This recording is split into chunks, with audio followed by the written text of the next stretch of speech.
Assalamualaikum. Waalaikumsalam. Elma ya? Iya kak. Silakan duduk Elma.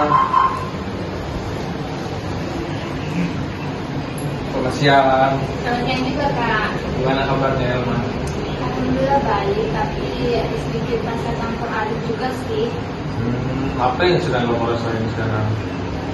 Akhir-akhir ini aku lagi ngerasa mikirin soal masa depan, ujian, target-target yang harus dicapai. Jadi aku merasa kayak takut gagal.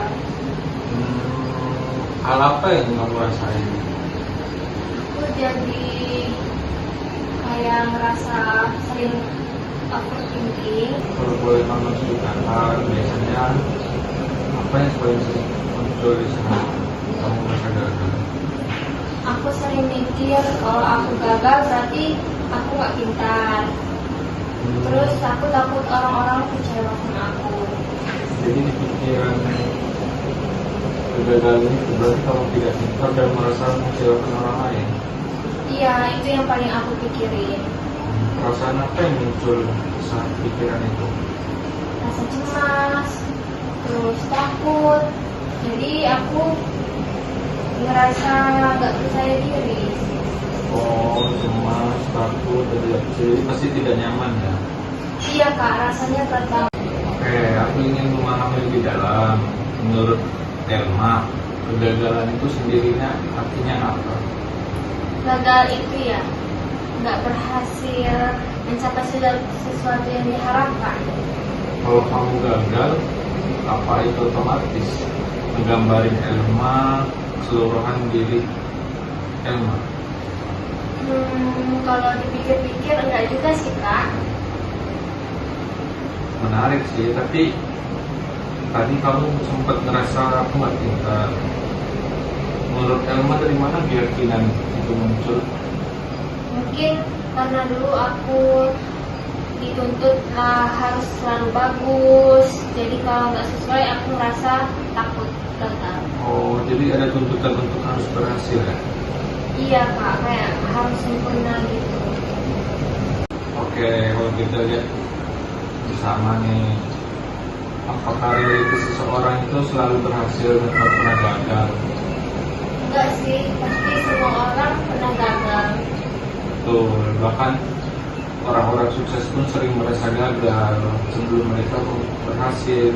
Kalau gitu, apakah mungkin kegagalan itu bukan tanda tidak pintar, tapi bagian dari proses belajar?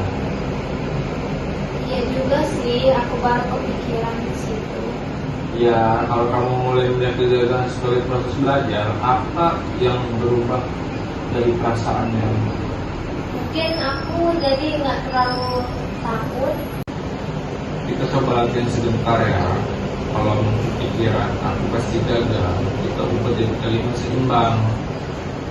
Menurut Elma, apa alternatif pikiran yang lebih realistis?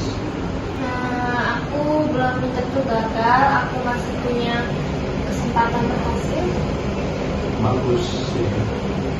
Itu lebih realistis dan tidak menghakimi diri sendiri. Jadi gimana perasaan Elma saat mengatakan itu? Jadi lebih ringan sih kak. Oke Elma, sekarang kita fokus ke lebih kecil ya. Dari semua hal yang kamu takutkan itu, mana yang paling bisa kamu nilai kelebihan? Belajar untuk ujian sih kak, aku sering nunda.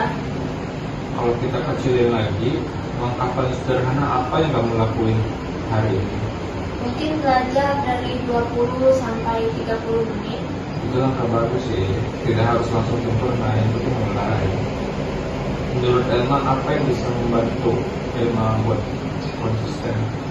Mungkin dibikin jadwal kecil dan target harian. Bagus, fokus pada proses bukan langsung hasil yang besar. Kakak melihat Elma ini sebenarnya punya kesadaran yang baik tentang diri Elma. Itu modal penting. Aku itu wajar, tapi kamu tetap bisa melangkah walaupun kamu takut. Iya kak, aku jadi sadar kalau aku terlalu keras sama diri sendiri. Itu insight yang sangat penting. Bersikap lebih ramah ke diri sendiri itu bisa membantu kamu lebih berkembang. diri kamu sendiri. Dari pembicaraan kita hari ini, apa hal yang paling Elma dapatkan? Aku jadi sadar kalau gagal itu bukan berarti aku buruk, dan aku bisa mulai dari langkah-langkah kecil. Bagus. Itu kemajuan yang berarti untuk pertemuan berikutnya ya. Kita bisa lihat bagaimana langkah kecil yang bisa kamu lakuin.